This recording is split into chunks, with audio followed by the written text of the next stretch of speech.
வணக்கம். Welcome to கதை திரட்டு audio books. இந்த வீடியோவில் நம்ம என்ன கதை கேட்க போகிறோம்னா சாயங்காலம் சிறுகதை. வாங்க கதைக்குள்ளே போகலாம். நல்லா அரக்கி தேயும்ல, நீர் வேற, முடியெல்லாம் குத்து குத்தா வருது. ஆமா, நீ பாட்டுக்கு கண்ட மேனிக்கு தேய்ச்சா வராம என்ன செய்யுமா? இங்க கொண்டாத. மாடசாமியின் கையில் இருந்த கிண்ணத்தை பிடுங்கிக் கொண்ட ராசையா வெளிமுற்றத்தில் போடப்பட்டிருந்த நாற்காலியில் குறுகி போய் உட்கார்ந்திருந்த ராமசாமி பெரியவரின் அருகில் வந்தான். ஓ பாட்டா, கையை கொஞ்சம் நீட்டும். அவனது வார்த்தைக்கு கட்டுப்பட்டவர் போல பெரியவர் தனது 2 கரங்களையும் நீட்டினார். கிண்ணத்தில் நிரம்பி இருந்த நல்லெண்ணெயை அள்ளி நடுங்கி அவரது கரங்களில் குளிர தேய்த்தான். வெயிலின் உக்ரம் குறைந்து கொண்டிருந்தது. முருங்கை மர நிழல் திட்டு திட்டாய் படர்ந்து பெரியவரின் கருத்த தோலில் அமிழ்ந்து போவது போல் இருந்தது. இடுப்பில் கட்டிவிடப்பட்டிருந்த கதர் துண்டின் மேல் எண்ணெய் வழிந்து கொண்டிருந்தது. கீழ் நோக்கி கிடந்த அவரின் கால்கள் தரையில் அழுந்த பதியாமல் நடுங்கிக் கொண்டிருந்தன. காலை நீட்டி பிடிச்சுக்கோல. தரையில் குத்த வைத்து கொண்டு சோளத்தட்டையை போல் கனமற்ற தொங்கிய கால்களை நீட்டி ஏந்தி கொண்டான் மாடசாமி. கண்ணை மூடிக்கோரும், எண்ணெய் விழுந்தா கரிக்கும். பெரியவர் எவ்வித தடங்களும் செய்யவில்லை. அவர்கள் இழுத்த இழுப்புக்கெல்லாம் அசைந்து கொடுத்து கொண்டிருந்தார். மூடிய கண்களுக்குள் திப்பென வெப்பம் பரவியது. கண்களை திறந்து பார்த்தார். முற்றத்தை சுற்றி ஊரே கூடியிருந்தது. பெஞ்சில் உட்கார்ந்து சிகரெட் பிடித்து கொண்டிருந்தார் பெரியவரின் மூத்த மகன் சுந்தரம். தனக்கு எதிரில் நடந்து கொண்டிருக்கும் அனைத்தையும் எவ்வித சலனமும் இன்றி பார்த்து கொண்டிருந்தார். அனைத்து காரியங்களும் தனது ஆணைப்படிதான் நடந்து கொண்டிருக்கிற தோரணையில் சுந்தரத்திடமிருந்து ஒரு சிகரெட்டை வாங்கி பற்ற வைத்து கொண்டார் ஊர் நாட்டாண்மை சின்ன முத்தையா. இளநீர் காய்களை திண்ணையில் கொண்டு வந்து போட்டான் பெரியவரின் இளைய மகன் துரைப்பாண்டி. அவனின் மனைவி செல்லத்தாயி, சிப்பாய், ஏர்வாடியாள்,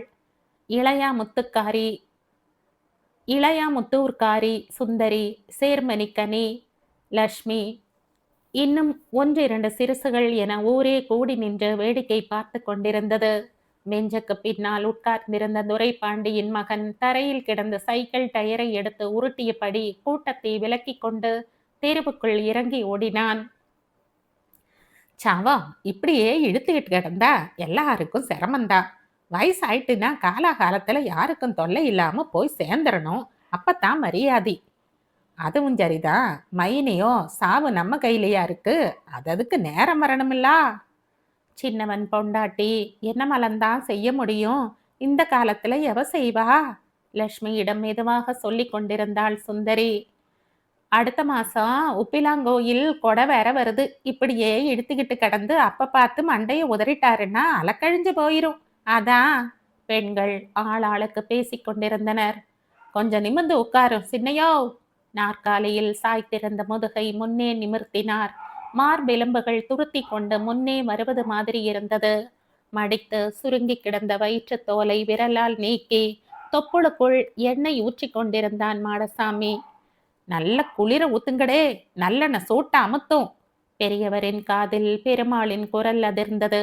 அடி வயிற்றில் இருந்து ஏதோ இனம் புரியாத ஒன்று எழும்பி நெஞ்சை அடைப்பது போல் இருந்தது. திக்கு முக்காடி கொண்டிருந்த உள்ளத்து வார்த்தைகள் மௌனத்தில் இறுகி ஆழ்ந்தன. கொதிநிலையில் பொங்கி பிரவாகித்த உணர்ச்சிகளை வெளிக்காட்டாதபடிக்கு அசைவற்றிருந்தது அவரது முகம்.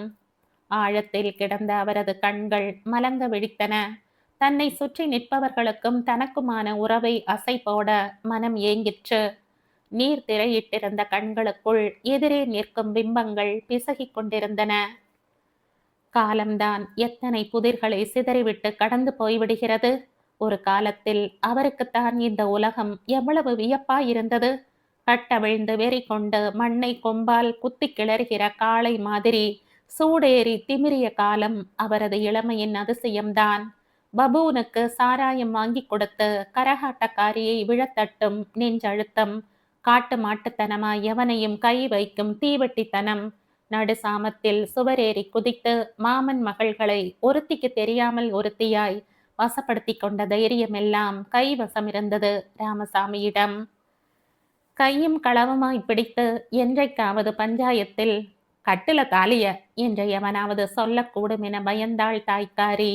அவசர அவசரமாய் தனது அண்ணன் மகள் பொன்னம்மாளை கட்டி வைத்தாள்.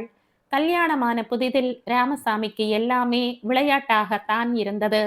தாய்க்காரே கண்ணை மூடிய பிறகுதான் தன் தலை மீது பெரும் சுமை இருப்பது தெரிந்தது. திரும்பி பார்த்தால் கட்டாந்தரையில் வெறுமனே கால்கள் கிடந்ததை உணர முடிந்தது. வயிற்றை கழுவுவதற்காக உழைத்து 2 பிள்ளைகளான பின் அவர்களுக்காகவென்று வயக்காட்டு மண்ணில் கால் வைத்தவர்தான். மண்ணாய் அன்றிலிருந்தே வாழ்க்கை பின்னிக் கொண்டது. வெள்ளனே ஆரம்பிச்சு வெயில் மண்டையில் ஆணி அடிக்க, கால் நடுங்க, கருக்கல் வரையிலும் ஓய்வு ஒழிச்சல் இல்லாத வேலைக்கு பிறகுதான் வீடென்றாகிவிட்டது.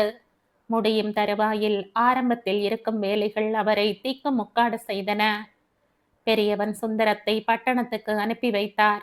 ஆபீஸ் வேலை கிடைத்ததும் யாருக்கும் சொல்லாமல் அங்கேயே ஒரு தீயை கட்டிக்கொண்டு ஊர் பக்கம் தலை காட்டாமல் இருந்து விட்டான்.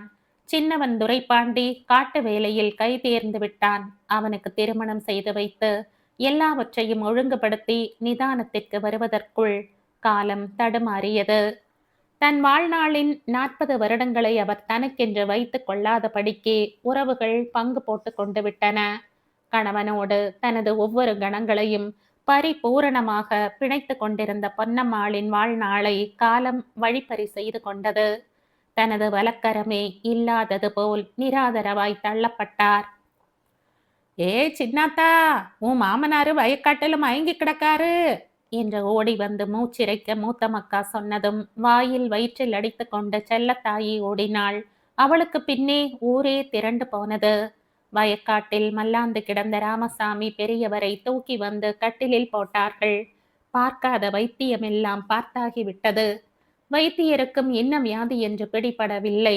நடுச்சாமத்தில் உச்சி சத்தம் போடுவார். தெரு நாய்கள் குரைத்து ஊரையே எழுப்பிவிடும். எலும்பு கூடுக்குள் அவரது உயிர் மட்டும் வதைப்பட்டு கொண்டிருந்தது. எல்லாம் கிடையில் என்றாகிவிட்டது. வேலாயுதம் வீட்டு தொழுவத்தில் இருந்து விடுவதற்குள் சாணி எடுத்து வர வேண்டும். வெள்ளனே எழுந்திருச்சு அறுத்து கிழிப்பா அவன் பெண்டாட்டி. செல்லத்தாய்க்கு தலைச்சிறையா இருந்தது. பெத்த அப்பனுக்கு கூட இப்படி எவளும் பாடு பார்க்க மாட்டா. துரைபாண்டியின் காதில் விழும்படி ஜாடை மாடையாக சொல்ல ஆரம்பித்து விட்டாள். திடீரென ஒரு நாள் போய்விடும் என்றுதான் அவசர அவசரமாக பட்டணத்தில் இருக்கும் சுந்தரத்திற்கு தந்தி கொடுத்தார்கள். அவரும் வந்து 3 நாள் காத்திருந்து விட்டு திரும்பி போனார். துரைபாண்டிக்கு எரிச்சலான எரிச்சல். செத்து தொலையும்ல, நீ இருந்துதான் என்ன ஆவப்போகுது? தெரு புழுதியில் புரண்டு விட்டு ஓடி வந்து தாத்தாவின் கட்டிலில் ஏறிக்கொண்டு ஆட்டம் போடும் தன் மகனை தரையில் இழுத்து போட்டு விளாசி தள்ளுவான். யாரு மேலேயோ உள்ள கோவத்தை என் புள்ள மேலேயே காமிக்கீரு என்பாள் செல்லத்தாயி. இப்பொழுதெல்லாம் பெரியவர் சாப்பிடுவதையே நிறுத்தி கொண்டார். பொன்னம்மாளின் நினைவுகள் சில நேரங்களில் அதிர்வுற செய்யும். மோட்டையே வெறித்து பார்த்து கொண்டிருப்பார். ஈர் பாட்டுக்கு செவனேன்னு பட்டணத்துல இருந்துக்கிடுதீரு. சங்கப்படுதது அவன்லாவில. உம்ம குழந்தையா எத்தனை நாளைக்கு தான் பாப்பா? ஏதோ ஒண்ணுக்குள்ள ஒண்ணு. நாளை மொவத்துல முழிக்கணும்ல. அயலான்னா செய்வாளா? அதான் அவசரமா தந்தி அடிச்சு உம்மை வர சொன்னது. சின்ன முத்தையா முடிப்பதற்குள் சாமியாடி பொன்னையா தொடர்ந்தான். அடுத்த மாசம் சொல்லமாடன் கோயில் கொடை வேற. எத்தனையோ வருஷத்துக்கு பிறகு வரி போட்டிருக்கு. அந்த நேரம் பார்த்து மண்டை உதறிட்டாருன்னா இதனாலதான் கெட்டு போச்சுன்னு மாசான முத்துக்கு கிடா புடிச்சு உற்றுக்கவனவனு வாய்க்கு வந்ததெல்லாம் பேசுவானுங்க. கழுத பயலவ பார்த்துக்கிடும். அட அதை விடுங்க மச்சான். இப்பவோ அப்பவோன்னு இருக்கு. மழை பிடிச்சுட்டுன்னா ஆத்துல வெள்ளம் வரும். ஆத்த கடந்துதான் சுடுகாட்டுக்கு போவணும் என்றான் தவுடன். சைக்கிளை ஸ்டாண்ட் போட்டுவிட்டு அதன் மேல் கை வைத்து மதிலுக்காய் காத்து கொண்டிருந்தான் துரைப்பாண்டி. சுந்தரம் பதிலேதும் சொல்லவில்லை. இறுகி போயிருந்தது அவரது முகம். சில நிமிட இடைவெளிக்கு பிறகு சம்மதத்திற்கான அறிகுறியை சுந்தரத்தின் முகத்தில் கண்ட நாட்டாண்மை சின்ன முத்தையா சின்னவனை பார்த்தார். மாப்ள, இப்பவே பன்னி பெருமாளுகிட்ட சொல்லிரும். அப்பதான் நாளைக்கு கறி கிடைக்கும். பகல் நழுவி அந்திக்குள் அடைப்படைய தனித்து கொண்டிருந்தது. ஆற்று தண்ணீரில் குளிப்பாட்டி தூக்கி கொண்டு வந்து கட்டிலில் கிடத்தினார்கள். சொம்பு நிறைய இளநீரை ஊற்றி பெரியவரிடம் கொடுத்தான் மாடசாமி. நடுங்கிக் கொண்டிருக்கும் தனது 2 கைகளால் சொம்பை பற்றி கொண்டு குடித்தார். வறண்ட நாக்கை மடித்து சுருக்கிய உதடுகளின் மீது ஓட்டினார். ஈரப்பசை உதடுகளின் மீது படர்ந்தது. முதுகெலும்பு குருத்துக்குள் குளிர் பரவி கொண்டிருந்தது. கட்டக்காலு ருசியே தனிதான் மாப்ள. எதிர் வீட்டு திண்ணையில் இருந்த சிப்பாய் நாக்கை சப்பு கொட்டி கொண்டிருந்தான். அடுப்பில் கொதித்து கொண்டிருக்கும் பன்றிக்கறி வாசனை ஊருக்குள் அடர்த்தியாய் பரவி நின்றது. மௌனத்தில் ஆழ்ந்திருந்தவர் எதிரில் உட்கார்ந்திருந்த பேரனை பார்த்தார். எல்லோரையும் பார்க்க வேண்டும் போல் இருந்தது. மங்கலான கண்களுக்குள் வெறுமை. சுந்தரம் பக்கத்து வீட்டில் மாடசாமி ராசையாவோடு தண்ணி போட்டு கொண்டிருந்தார். துரைப்பாண்டி களக்காடு பஸ் ஸ்டாண்டிற்கு சாமான் வாங்க போயிருந்தான். வாய் விட்டு சொல்ல முடியாத உணர்ச்சி பிரளயம் அவரை திணறடித்து கொண்டிருந்தது. கும்பா நிறைய சோறு போட்டு ஆவி பறக்க கொண்டு வந்தாள் செல்லத்தாயி. குளிர்ந்த கைகளை அவர் கும்பாவிற்குள் விடும்போது சூடு தெரியவில்லை. சோற்றை வலப்புறமாய் ஒதுக்கிவிட்டு பல்லில்லாத வாய்க்குள் பன்றை கறி துண்டுகளை போட்டு சிரமப்பட்டு விழுங்கிக் கொண்டிருந்தார். தனக்கு உருண்டை பிடித்து தருவார் என தாத்தாவின் அருகில் போய் நின்ற காத்திருந்த சிறுவன் அலமலந்து போனான். அவனது முகம் ஏமாற்றத்தால் வெளிரி போனது. தூரமாய் போய் உட்கார்ந்து கொண்டான். கரைந்து போன இமைக்குள் நீர் திரையிட அனைத்தையும் தின்று விடுகிற தீர்மானத்தில் பிரயத்தனப்பட்டு கொண்டிருந்தார் பெரியவர். எல்லாம் கொடுத்து முடிச்சாச்சுல்லா? ஆமா பெரியப்போ. விளக்கை முற்றத்து திண்ணையில் கொண்டு வைத்தவாறே செல்லத்தாயி பதில் கொடுத்தாள். அப்ப ஆக வேண்டிய காரியத்தை பார்க்க வேண்டியதா? சொபக்காரவளுக்கு இப்பவே சொல்லி விட்டாத்தா வெள்ளனே வரதுக்கு வசதியா இருக்கும்.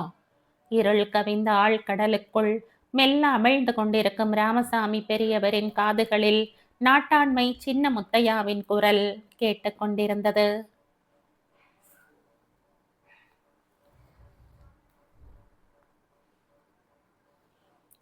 இதோடு இந்த கதை முடியுது. இந்த கதை உங்களுக்கு பிடிச்சிருந்தா லைக் பண்ணுங்க, ஷேர் பண்ணுங்க, சப்ஸ்கிரைப் பண்ணுங்க. மற்றும் ஒரு இன்ட்ரெஸ்டிங்கான கதையோட அடுத்த வீடியோவில் சந்திப்போம். பாய். தேங்க்யூ.